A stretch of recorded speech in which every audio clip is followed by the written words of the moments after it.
ডিম পাড়া মুরগির ক্ষেত্রে খাদ্যে মাইকোটক্সিনের উপস্থিতির কারণে সৃষ্ট প্রথম নেতিবাচক প্রভাব হল খাদ্য গ্রহণের পরিমাণ কমে যাওয়া। মাইকোটক্সিনের মাত্রা বেশি হলে খাদ্য গ্রহণ কমে গিয়ে প্রতি মুরগির জন্য দৈনিক 50 থেকে 60 গ্রাম পর্যন্ত হতে পারে। এর ফলে মুরগির খামারে অস্বাভাবিকভাবে উচ্চ হারে মৃত্যুহার দেখা দিতে পারে এবং পালক ঝরে যেতে পারে, যার কারণে কিছু দূষিত মুরগির ডিম উৎপাদন বন্ধ হয়ে যায়। এরপর ডিম উৎপাদন, ডিমের আকার, ডিমের গুণমান এবং ডিমের আকৃতি সহ অন্যান্য মানদণ্ডেরও অবনতি ঘটতে পারে।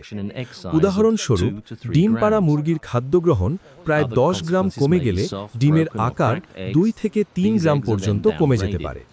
এর অন্যান্য পরিণতি হিসেবে ডিম নরম, ভাঙা বা ফাটা হতে পারে। এই ডিমগুলোকে তখন নিম্নমানের বলে গণ্য করা হয়।